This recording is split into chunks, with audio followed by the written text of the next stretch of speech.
Okay, now I think it worked. I think it worked. I can't make any guarantees, but I think it worked. Hello, everybody. Welcome back to my YouTube channel, or welcome to my YouTube channel. I am the Real Cass Perry, and today we are going to be doing some reactions. Again, as per usual. Um, so today we are going to be reacting to a video by North O two, and it is called Chimpanzees Have Entered I can't speak English. Chimpanzees have entered the Stone Age. Do- so I guess let's find out if chimpanzees have entered the Stone Age. I don't actually, yeah, fully know what else to say about that one. That chimpanzee just made a stone tool, and that one's hunting with a It's so spear. cute. If this looks like the Stone Age to you, you're not wrong. They've wielded stone tools for thousands of years, and some are virtually This is, identical to those actually crafted by our adorable. own ancestors. So are they truly in the Stone Age or just standing on the edge? Let's find out. For decades, researchers thought tool use is what separated us from the other animals, what made us human. That was until a revolutionary primatologist conducted a study in the 1960s. Jane Goodall ventured into the remote Gombe Stream National. Ooh, she's like super duper famous. Didn't she like pass on not long ago? But she's like super duper famous. She conducted a whole lot of studies on different types of apes. So like gorillas and chimpanzees and stuff. And she's like the monkey lady. That's how I know. How I know Jane Goodall. She's the monkey lady. Park in Tanzania. One day she witnessed chimpanzees at a termite mound repeatedly poke stalks of grass into the holes. The termites would bite onto the grass defensively, allowing the chimp to pull them out and eat them.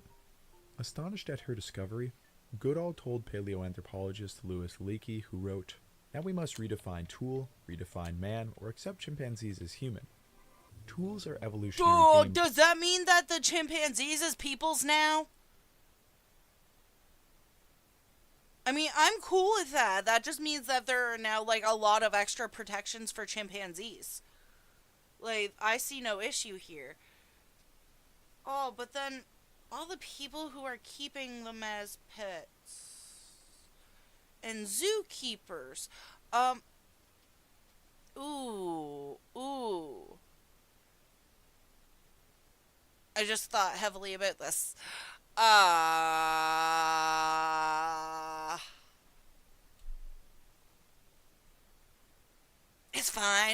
It's fine. Let's just give them human rights. Changers. They unlock resources that would otherwise be impossible to reach. In the case of termite fishing, the stick directly aids chimpanzees in acquiring this food source. But this is far from their only tool. Further research has found that chimpanzees actually use... They call it termite fishing? Okay, that's kind of cute. That's pretty cute. Oh. And I mean, like, but chimpanzees have been using tools for a really, really long time. But, huh. use over 20 different tools.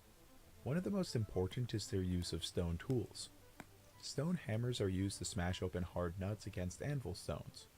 This lets them consume abundant calories they otherwise... That literally looks like footage of me trying to crack open a walnut in childhood. What the hell? Why? No. Why'd they do me like that? Fuck. Okay,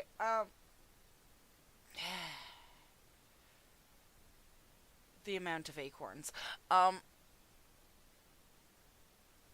just shut up because at this point they have displayed more like childlike human behavior than most actual human children in this video so far. God damn it. And I'm only how far... the hammers and anvils themselves. They found that they differ regionally and choose a certain hammerstone size depending on the hardness of the nut. The so-called... So basically, they be, like, continually learning all the time. What?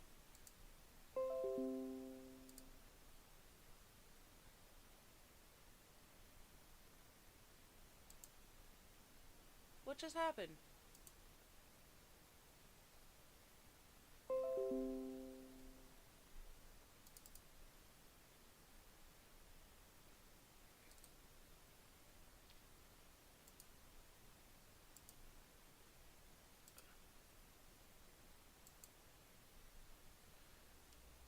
What happened here?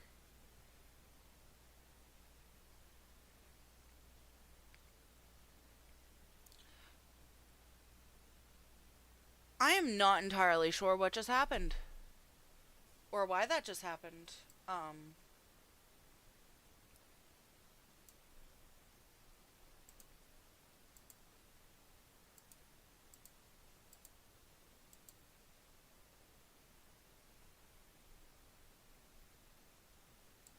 What?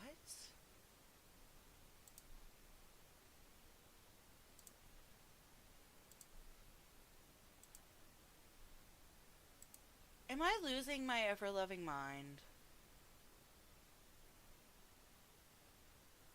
Like, I didn't disconnect shit.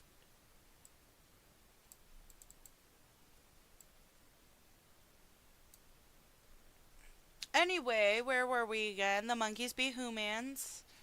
Beautiful. The fuck just happened? Anvils that they smash the nuts against are usually just large flat stones that happen to be near the nut trees. These anvils are fairly distinct. Sorry about that, archaeologically, technical and difficulties. researchers have found evidence that their use goes back at least 4,300 years, meaning that this behavior likely extends far into prehistory. What is also interesting to note is that some populations do not smash nuts at all, meaning some chimpanzee populations are more technologically advanced than others. Another important tool that chimpanzees use are spears. Yeah, that's right. They make their own spears by taking off a So do sturdy... they like chew the nut shells open, or like what do they do if they're not smashing them? And I have a lot of questions. I have a lot of questions that I'm not getting answers to. stick and biting the tip to form a sharp end. They use these weapons to stab into the burrows of bush babies, which are some of the cutest animals on the planet. Oh my god, that is adorable. Why are they stabbing them? They jam the stick into the burrow, killing the animal, and then they use the stick to get the animal out. These spears seem to be used exclusively for hunting animals that they physically cannot get to. They have never been witnessed using them against one another. However, chimpanzees have been documented using sticks and branches to hit each other. They even throw rocks during aggressive encounters. So they've never been documented using the bitten sticks against one another, but they have been documented hitting each other with sticks. So, how do you know that they're not going to use the sticks that they're hitting each other with as a tool later? How are you certain that it's not the same stick? Why am I asking these questions? It seems that they have already had their 2001 Space Odyssey moment. Uh-huh. So chimpanzees use rocks to crack open nuts, they fish for termites, and they even stab prey with spears. So have they truly entered the Stone Age? Well, I mean, it kind of sounds like it, but at the end of the day, crows and ravens have exhibit a lot of the same behaviors, so that is the most AI-looking bird I have ever seen in my life. What the fuck is this? They are far from the only animals to use tools. Orangutans use sticks to fish for insects and honey. You may have even seen this image of an orangutan But spear they're fishing. both apes. While it is true that this orangutan was imitating some fishermen he was watching, he was unsuccessful and pretty much just splashed a stick at the water, so it's not impressive as it might seem. Huh. Apparently after this shot, he ended up stealing a fish that was already hooked by a fisherman. But plenty Now that's a smart gorilla. of other primates like capuchin monkeys use stones on a daily basis to open shellfish. Even otters Okay, use monkey. stones to open shellfish. Crows fish with sticks, and octopuses use shells for protection. Tool use is not exclusive to humans nor primates. No. So then what set our ancestors apart? Well, our ancestors took stone tools to another level by modifying them. By smashing stones together, they broke off sharp stone edges which could cut. This opened up all kinds of new resources for our ancestors. But monkeys do Just that as the too. termite sticks or spears allow chimpanzees to extract calories out of their environment, sharp stone tools allowed our ancestors to do the same. On the savannas where we evolved, carnivores are constantly killing prey and leaving their carcasses with plenty of meat and bone marrow left over. Okay, yes. And monkeys can utilize those later on once the beetles have come back to it. And there have also been documented cases of different types of apes and monkeys alike creating different types of sharp stone tools by smashing rocks together, the very same as humans have. Basically, what I'm getting out of this is that the monkeys be people and we should probably be treating them better. Anyway. A study looking at zebras killed by lions found that on average, 33 pounds or 15 kilograms of meat was left over. That is roughly 20,000 calories in meat alone, not to mention the marrow. This would have met the daily requirements of about 27 early hominins. But to harvest this meat, our ancestors needed the sharp edges of stone to cut through tendons, scrape off meat, Yeah. and break into the brains and marrow. This was one But of at the same humanity's time, it's also not completely horrible to leave that behind because there are a lot of scavengers that can sustain off of that. And so it's kind of also a good thing that the lions leave behind their prey. Why is this on my screen biggest right now? breakthroughs. And it's not far off of what chimpanzees are currently doing in Africa. The earliest modified stone tools are 3.3 Yay, I million was years right. old. We don't know who was making them. It was most likely our ancestors or close relatives, but who knows? It could have even been the ancestors of chimpanzees. Hell What yeah! we do know is that stone We've been tools taking weren't credit tectonic- for. We have been taking credit for the chimpanzees' work all along. Holy shit, we are a bunch of hypocritical piggybackers. Okay then. until around 2.4 million years ago, when hominids started This is selecting all stone jokes, that I'm could hold a sorry. sharp edge, and then they learned how to produce efficient tools. Here's an example of the kinds of tools that our ancestors were using well over 2 million years ago. It's really just a sharp flake of stone, but it's an incredibly useful tool for cutting through flesh and also pounding through bones and other objects. Though it's extremely simple, it was an evolutionary game changer for our ancestors. Many paleoanthropologists would argue that the intentional development of a cutting edge has to be the lower Well, bound. yeah, and I mean, at the end of the day, we wouldn't have been able to advance as far as we did without the sharp edge. Like, that is something that we genuinely needed as a species in order to continually progress. And, I mean, at the end of the day, if we have hominids, you know, our cute little apey ape friends, just kind of creating these now, then it kind of stands to reason that maybe we should give them a little bit more credit than we have in the past. Maybe, just maybe, we should quite possibly start thinking of them as a little bit more intelligent than we have in the past.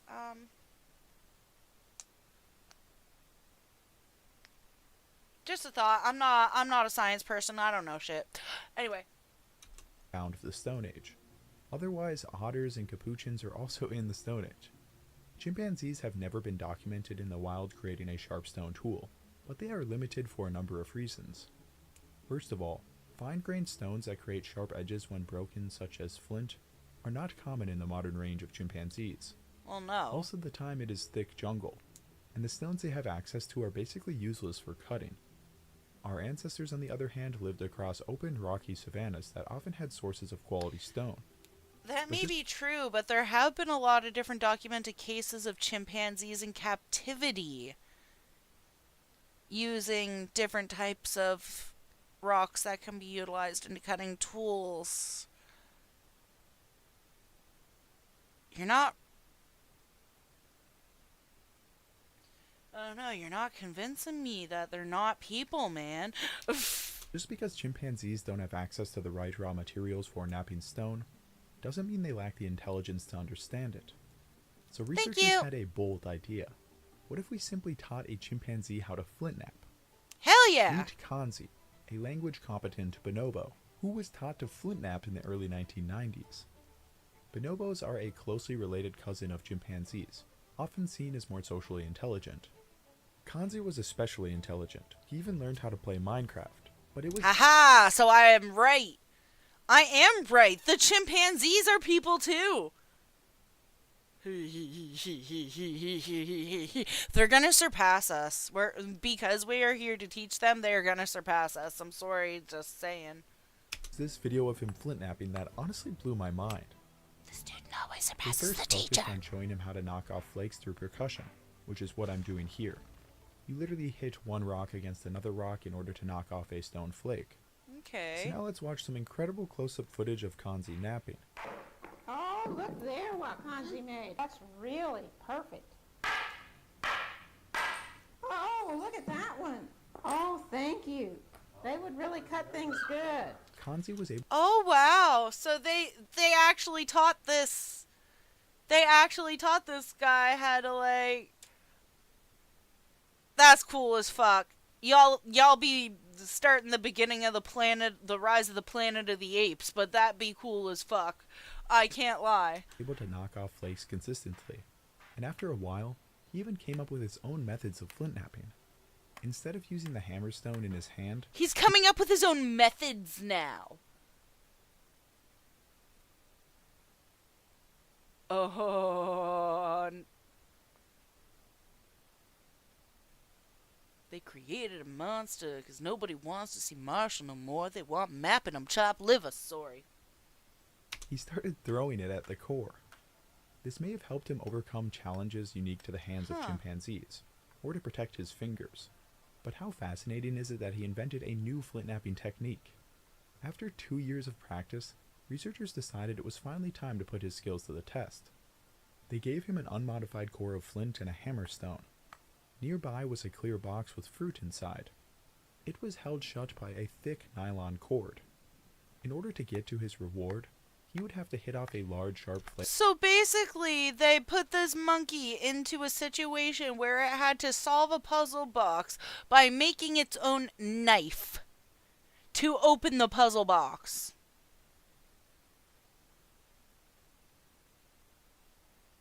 If this thing went nuts and ate them, I would not blame it. The fuck? If somebody made me open up a puzzle every single time I had to eat, I would probably never eat because one, I wouldn't have the no, not doing it. I am not food motivated. Give me something shiny, that'll work. flake to cut through the cord. During the trial, knocking off flakes was not a problem for the trained bonobo. However, some of these flakes were too small, so he would try again. He would select the largest flakes and assess their sharpness by looking at the edge and testing it on his tongue. Eventually, he knocked off a large flake and was able to cut open the box. This process was repeated 11 times, producing an abundance of data and artifacts. Now here's where it gets really interesting. When researchers analyzed the bonobo-made artifacts, they found something remarkable. Many of them were virtually indistinguishable from the tools that our ancestors made 2 million years ago. That's because our ancestors were basically chimpanzees 2 million years ago. Are y'all serious?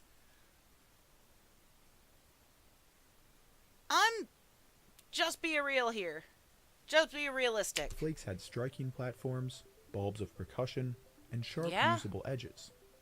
The ones he decided to use were the largest and sharpest tools. His method of assessing the sharpness with his tongue may have been the same way our ancestors assessed sharpness, but there were differences too. Our ancestors usually knocked off flakes at around 80 degrees to consistently produce long flakes. Kanzi's flakes averaged nearly 90 degrees, essentially right angles. This is the maximum angle at which these materials will fracture at all. This tells us that Kanzi did not have quite as complex an understanding of flint napping as our ancestors did 2 million years ago. And this may also be due Well, to maybe so, but it might also have something to do with the way that his hands are shaped and that he has to like hold things differently and he was trying to protect his fingers from like serious damage. chimpanzee hands not being as dexterous as ours. Our lineage has been napping stone for well over 2 million years. Yeah. Modern human hands are quite literally evolved to nap stone. It was only in the past 5,000 years or so that most of us stopped. Kanzi's flint napping was impressive, but it was notably worse than, say, Homo erectus. Either way, it gives us a window into what the earliest sharp stone tools would have looked like. Our minds were already capable of understanding how to create sharp stone edges, and our dexterous hands came later. In another study conducted 14 years, So I'm right.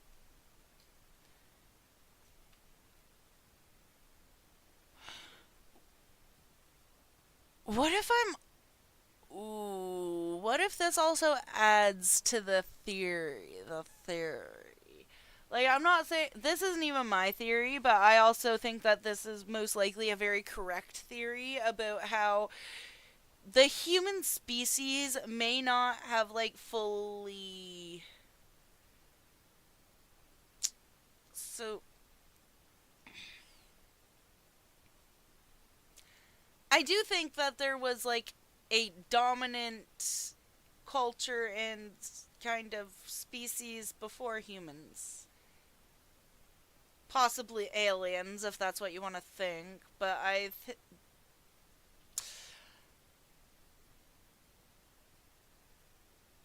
and that species pre-human had passed down all of their knowledge to us.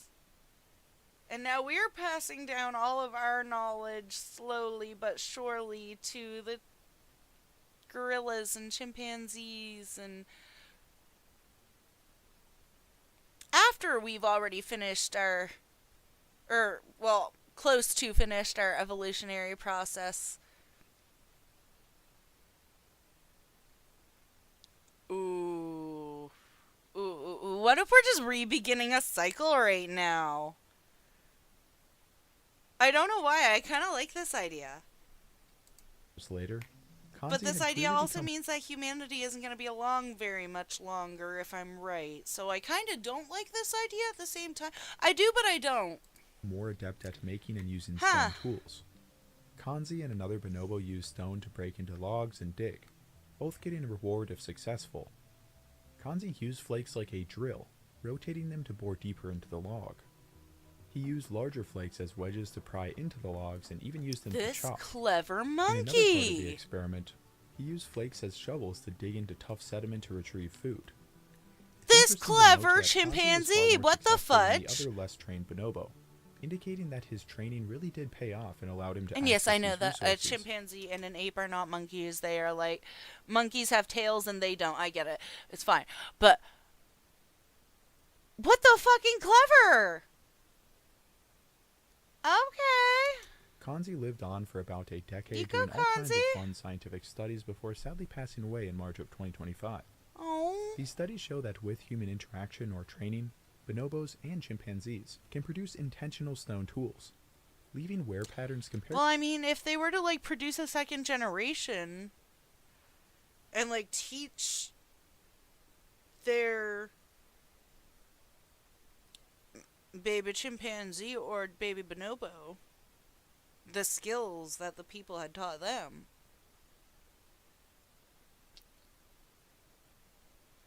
You see where I'm going with this? You see where I'm going with this? You see where I'm going with this? comparable to early human artifacts. Such tool production and utilization competencies are extremely similar to the competencies of early humans such as Homo habilis and Homo erectus. Okay. A 2021 study on untrained chimpanzees showed that they did not spontaneously create or use sharp flakestone tools, Huh. even when provided with materials, suggesting extensive social learning or training is necessary for this behavior. Okay, but extensive social learning and training is necessary for a lot of different human behaviors too. So you can't just suggest, like, if we were to teach these chimpanzees, and not only teach them, but give them mates, and let them reproduce, and let them teach their offspring for multitudes of generations, then yes, they would kind of just spontaneously start doing it because it would be a natural thing to them. But they would also have to be taught by their parents, the same as most humans have to be taught how to do a lot of different things by either a parent or professor or teacher of some sort. The only thing that I'm getting out of this video is that monkeys be humans and humans be monkeys, and that like apes be just about to start their evolutionary period to become the next set of humanity. We know that chimpanzees have to learn how to process nuts with stones and anvils from their relatives who teach them the technique.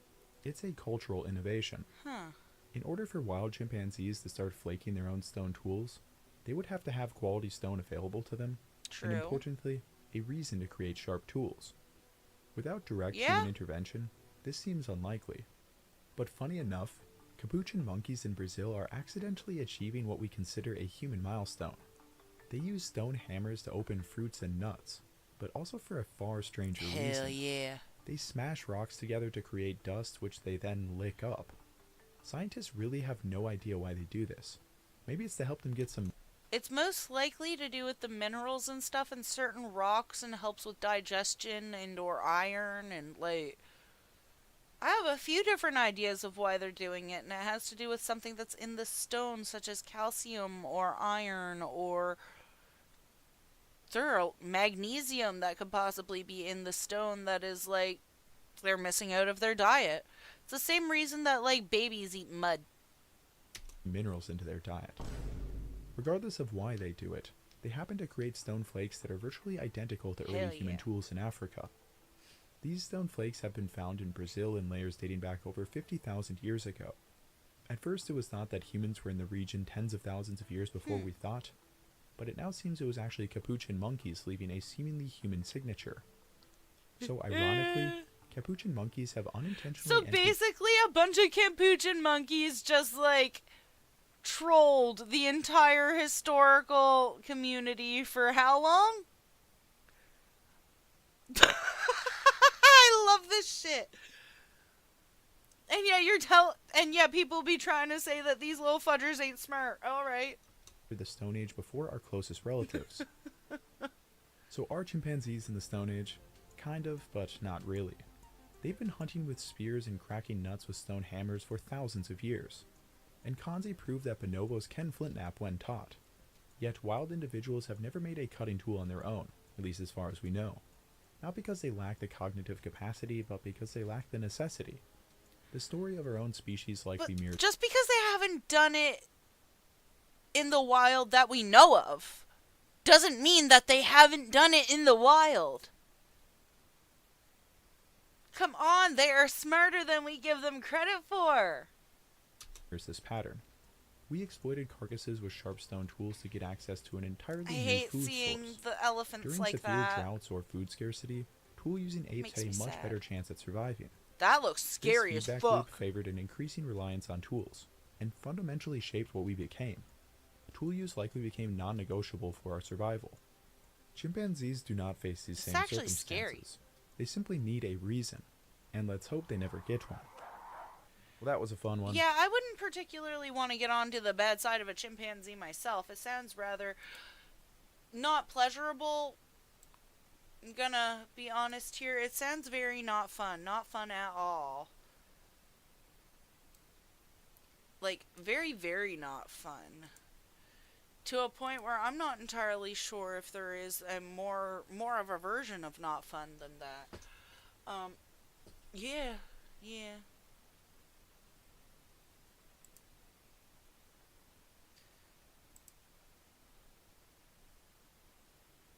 Anyways. Wow, we've only been on for 28 minutes? Well.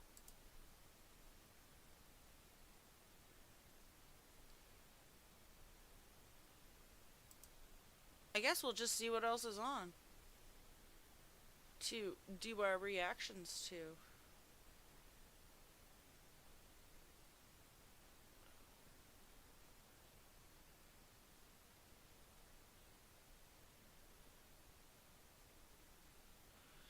Oh, Lord.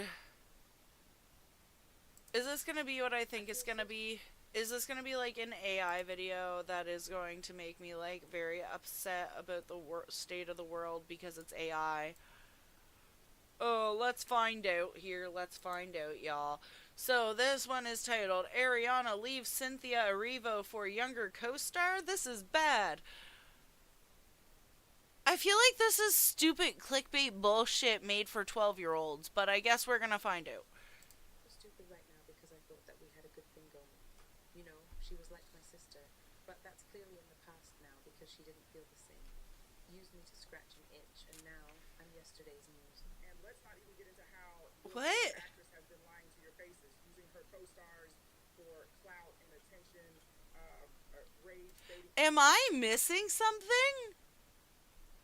Did something happen in the world of Wicked that I just missed, that I'm unaware of? Like, what is this? Her fans and all that bullshit. Not Cynthia Erivo allegedly feeling played, and now rumors are swirling that she's ready to take serious action.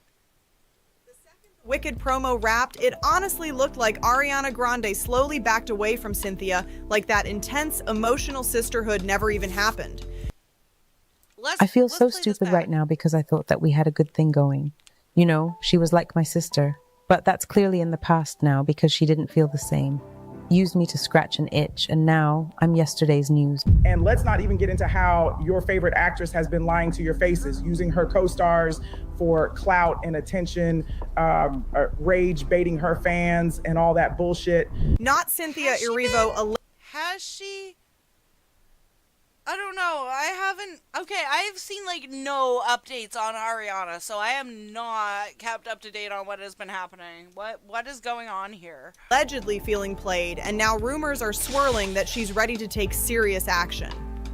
The second the Wicked promo wrapped, it honestly looked like Ariana Grande slowly backed away from Cynthia, like that intense, emotional sisterhood never even happened. During interviews, they were inseparable. Well, I mean, to be fair, they were. Ariana was method acting the whole way through that. These ladies were, I thought, method acting the whole way through the movie. Didn't Cynthia know that that was fake? Like, y'all be theater kids. Y'all are both actors. You guys should just know that when it comes to method acting, anything that happens behind the scenes isn't real, and it has nothing to do with the actor or actress themselves. They are in their character fully. They were finishing each other's thoughts, holding hands, tearing up together, calling each other soul connected. It felt deep, it felt real, and then suddenly, nothing. Insiders are now whispering that Ariana may have already shifted her focus to a younger co-star tied to her next major project, and people are saying the transition looked way too smooth to be It depends on what role her other co-star is in. I mean, whether or not she's going to be focusing on them. She's a method actor. She's a method actress. Am I missing something? accidental. While Cynthia was reportedly still emotionally invested, believing the bond carried beyond the press tour, Ariana was allegedly building a new dynamic behind the scenes connected to the upcoming Audrey Hepburn biopic. The same Audrey project she previously seemed uncomfortable discussing publicly. Fans caught that awkward energy. They noticed the hesitation. And now, looking back, the timing feels strategic. Sources claim Cynthia felt genuinely blindsided. What made it worse was the backlash period. For months, she was facing heavy online criticism, including How's she gonna feel blindsided? She should have known that this girl was method acting as Glinda the entire time, okay? Like, this is some dramatic bullshit, okay? racist attacks and harsh commentary, while Ariana remained publicly silent. That silence spoke loudly to many fans. People expected visible support. Instead, Ariana appeared focused on the next chapter. Cynthia reportedly felt exposed during one of the toughest waves of her career. Now there are growing rumors that Cynthia is no longer interested in protecting the narrative quietly. Word circulating suggests she may be exploring legal options, allegedly arguing that she was left to face harassment alone, while Ariana distanced herself once the promotional cycle ended. Well, yeah, she's gonna distance herself once it's ended.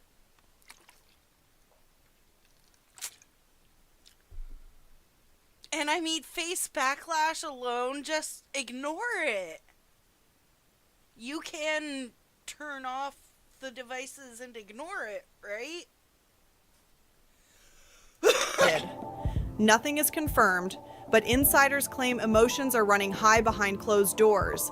And if that's accurate, this could escalate quickly. Then there's the Audrey Hepburn angle. For months, fans have pointed out how Ariana seemed to be channeling Audrey's aesthetic. The classic dresses, the delicate posture, the soft glam transformation. It didn't feel random. Because, once again, she is a method actress and she tries to put herself directly into the role. Am I missing something? Like, is everybody else not getting it? Like, she puts herself into the shoes. She tries to act as if she is the person to the best of her ability that she is playing until it's over. She is basically, she is the general definition of a method actress. I don't know what to tell you. And people who get upset over that, that's too fucking bad. I don't know what to tell you about it. It felt like a careful image shift, almost like she was stepping into the role before it was officially hers. You're kind of channeling a little Audrey Hepburn in this journey. I've always loved old Hollywood glamour. Like Marilyn and Audrey have always been my references. I've always gravitated towards like 50s, 60s silhouettes and like. I mean, so do I, but at the same time, no, you've not done that in the past, Ariana. Don't. Maybe the video for Problem. That's about it. That's the only one that I can think of. And even then, it wasn't that type of an aesthetic. It wasn't like Audrey Hepburn-esque. Like retro vintage and stuff. Like even when I was 15, I can't even think of a time when that wasn't like my vision board. But it's been more fun to have more places to really do that. And it's been really, we've been like, my stylist Mimi and I have been leaning all the way in. We've been doing lots of vintage shopping, and then this is custom Loewe. It's gorgeous. So this. Yeah, but it doesn't fit her. I'm not trying to be rude. I know that a lot of work and a lot of effort went into that dress, but I also think that the measurements were taken last year, quite possibly, because it doesn't fit her at all. It's loose. I've never seen anybody walk on any... I've never seen anybody walk into a room for any kind of premiere, for any kind of, like, public event in something that just doesn't fit them at all. Like, usually it looks like it fits on them. That dress doesn't look like it fits her. And I'm not saying it to be rude. I'm saying it, or to, like, actually, yeah, I am kind of, like, bashing the workmanship a little bit. Y'all could have made that dress fit. Is not vintage, but it's also giving a little bit of old Hollywood, so it's been really fun. Would you ever play Audrey in a biopic? Oh my goodness, why is everyone asking me this? You're insane. Yes, You're insane. You're insane. You're insane. You could do it. You're insane. I love you. Now that she's reportedly leading the biopic, people are questioning whether that reinvention was already in motion during the Wicked era. Meanwhile, Cynthia is left looking like she was part of a moment that... She was trying to put herself into that role before she even auditioned for it. She knew what she was doing. She probably didn't even have to audition. Okay. Expired the second cameras stopped rolling. Insiders suggest the friendship may not have been as balanced as it appeared on screen. Promotions wrapped. Awards buzz secured. New project secured. Of course not, because the friendship on screen was quite literally Ariana Grande putting herself into the shoes of the character of Glinda in Wicked. And in her mind, Cynthia Erivo was already in the shoes of her character in Wicked, and just, yeah. Like, Glinda and Elphaba are besties in the Wicked novels and in the screenplays, and they are there for each other. They're there to help each other, and they are there to be the best that they can be for each other. And she was method acting that. She was method acting that person. She was method acting Elphaba's best friend, Glinda. And in method acting, yes, she is going to act like that off camera too. And in her mind, Cynthia Erivo was in the character of Elphaba, so ta-da! Oh my lord. New co-star connection forming, and Yeah, Cynthia that's what allegedly realizing she may have been more emotionally invested than Ariana ever was. Oh, she absolutely was. If she wasn't, like, method acting the whole way through that, then yes, she absolutely was far more emotionally invested than Ariana was. And she might actually need therapy after this, and I'm a little bit worried about her. But I don't know. Maybe she is also method acting and she's like still in character, like in the Elphaba character, and she like needs to figure out how to like come out of that, and like, I don't know, maybe she just has to like take on another role in order to get out of this mindset. But I do know for a fact that Ariana Grande is a method actress, and she puts herself into, like, she will put her mind into tried her darndest to the best of her ability, put her mind in the same headspace as her characters is, so just is what it is. If even half of these whispers hold weight, this isn't just about a fading friendship, it's about timing, loyalty, and who stands beside you when the noise gets loud. And right now, the story feels far from settled. However, when a reporter once asked Ariana directly whether she would ever consider playing Audrey Hepburn in a biopic, she smoothly dodged the question on camera. She smiled, shifted the energy, and never gave a clear yes or no. It looked polished. It looked media trained. But now people are side-eyeing that moment hard. Because here's been... So, Ariana Grande was like a literal theater kid. And then, in her formative years, she was on Broadway. She was a Broadway actress and singer long before she got onto Nickelodeon. And when she went into Nickelodeon, then she got publicity trained, she got polished, she got PR trained, she was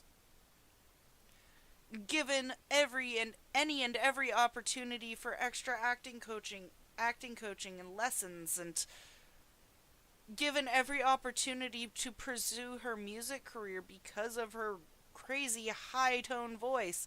Like, this woman has not only been in the industry since she was basically a literal child, like this fucking tall child, but she has had so much media literacy training and so much polishing from the industry since she was a kid that of course all of her different interviews and stuff are going to come off that way. She has never not been in the spotlight. Ariana Grande has always been a public point of everything, so... Here's the twist. Insiders have reportedly confirmed that an Audrey Hepburn biopic is not just a rumor. It's allegedly happening. And casting? Supposedly already locked in, with Ariana in the lead role. So that innocent little dodge suddenly feels less innocent. Fans are now asking if she was protecting an announcement that wasn't ready yet, or if she straight up played it down to avoid early backlash. Of course she was protecting the announcement that hasn't been made yet, because you know that's kind of a part of her job as the leading actress. maybe y'all shouldn't ask so many questions, especially not ones that are stupid enough that you already know the answer to them. Still don't know the full cast list or who will be playing key roles around her, but what is being whispered is that Ariana has already grown close to one of her new co-stars and is allegedly calling them her new bestie. Which, once again, is to be expected, especially with a method actress that is, you know, taken their method acting to the level that Ariana has.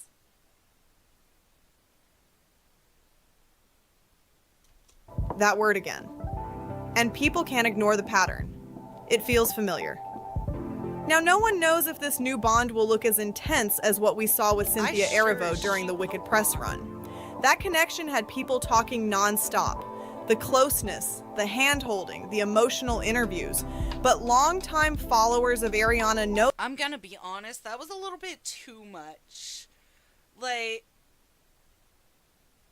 It was screaming a little bit just... It had me wondering if either one of them were okay.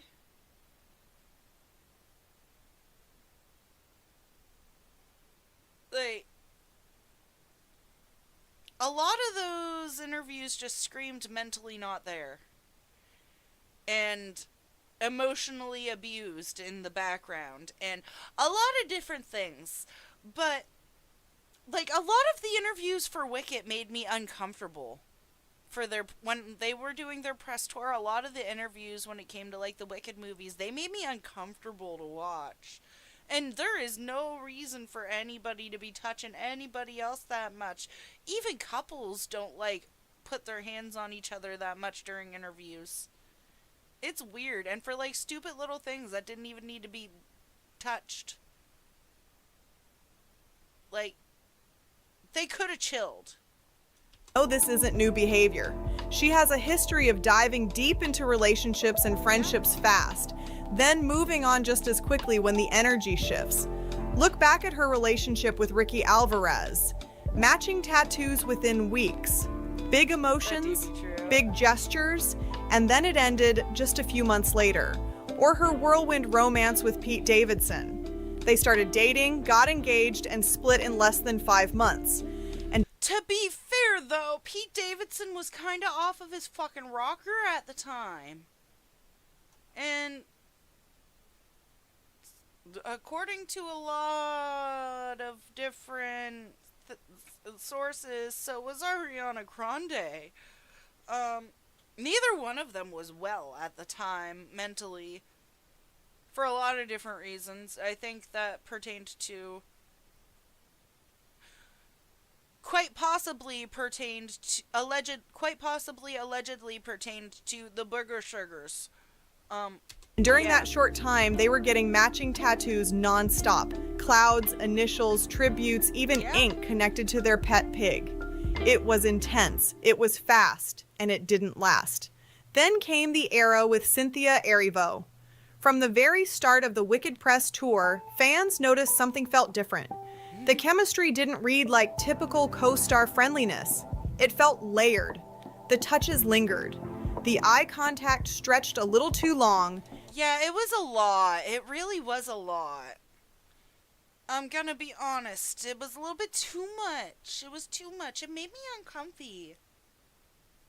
It made me really uncomfy. I didn't want to have to watch that. I didn't have to watch that. I turned it off. Anyway. The emotional energy was high every single time they appeared together. Viewers picked up on it early. People weren't imagining the tension. It felt charged, like two people trying to downplay something that looked bigger than just promotional chemistry. And now, with Ariana seemingly building a fresh connection on her next project, fans are once again watching closely, wondering how long this new chapter will really last. It was already awkward at first. I mean, people thought it'll last as long as the movie filming and the promotional tour does. The same as the last one. Come on now. And let's be real here. When it comes to all of the unhealthy relationships, Ariana is always like... I mean, they follow patterns. And the only constant when it comes to all of these patterns is Ariana. Because all of the people that she's following these patterns with, like, you know, the matching tattoos, all of this stuff, like the extra closeness, the overly hyped, like, I feel like Ariana's the one that feeds into this so harshly that these people get, like, so overly attached.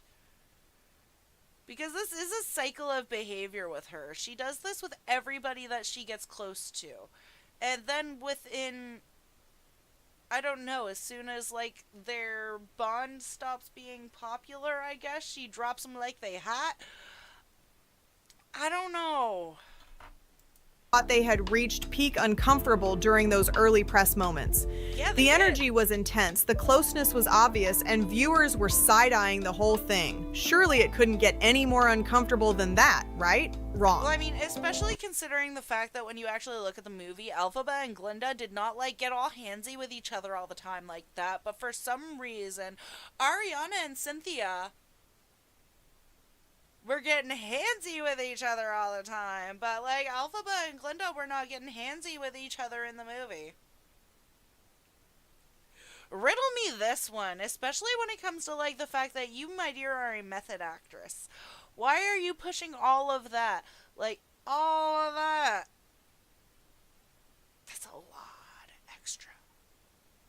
Cynthia Erivo and Ariana somehow took it to another level, especially during that one interview where everything just went off script and the vibe shifted from cute co-stars to something way more layered. The body language was loud.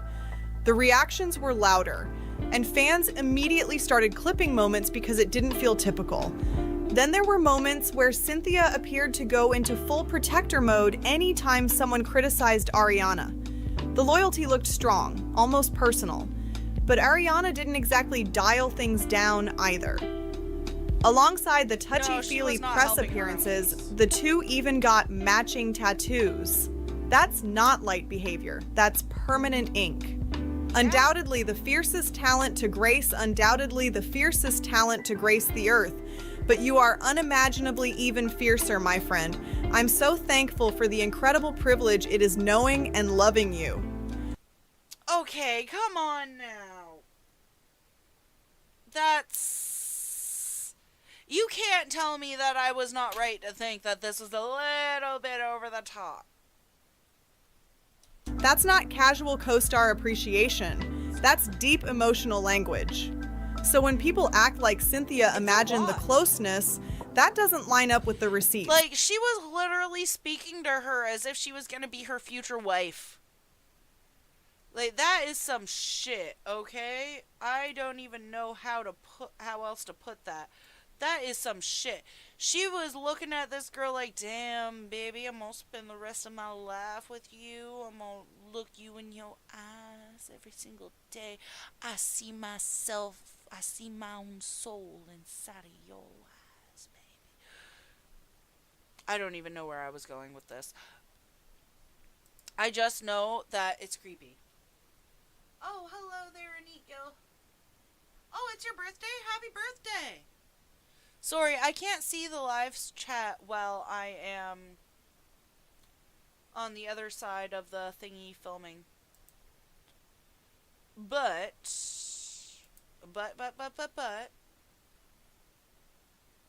happy birthday.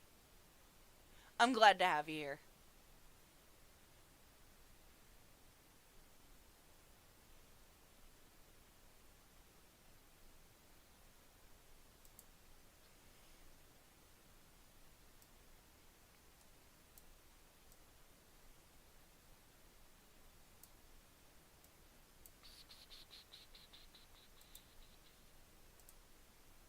Sorry, I went over to the other window so that I could check the live chat for a second. Anyways, back to the video. The connection was public. The words were strong. The energy was intense. It makes sense that Cynthia leaned into it because it looked real. It felt real. Even Cynthia's partner at the time appeared subtly uncomfortable with how close things looked. There were a few shady comments floating around, and social media picked up on that tension fast.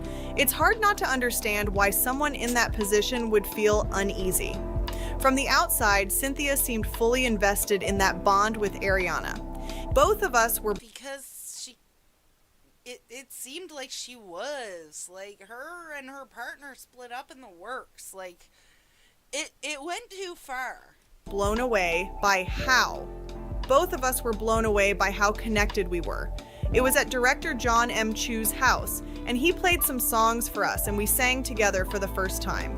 It's a very intimate thing to sing with someone. It was one of the most gratifying things to know that there was someone that open and available, because she was, and that meant I could be as well. Honey, I have sang with so many people. It has not created that type of a weird bond. Like, you have not, no.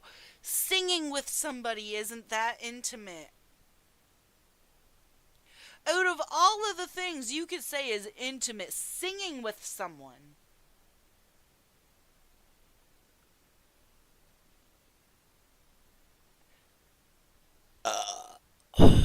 That's what I think of that. That's what I think of that, Ariana. Singing with somebody isn't intimate. If that was the case, then you would have had an intimate moment with every single person at every single one of your goddamn concerts that you have ever held. Because, you know, everybody in the crowd sings along to your songs with you. That's emotional vulnerability. That's someone who felt safe and connected. Nope. So now, watching Ariana seemingly pivot to a new co-star so quickly, people are questioning everything. If Cynthia truly believed she found a sister and Ariana was already stepping into her next... This is malarkey. This is malarkey. Oh, wow.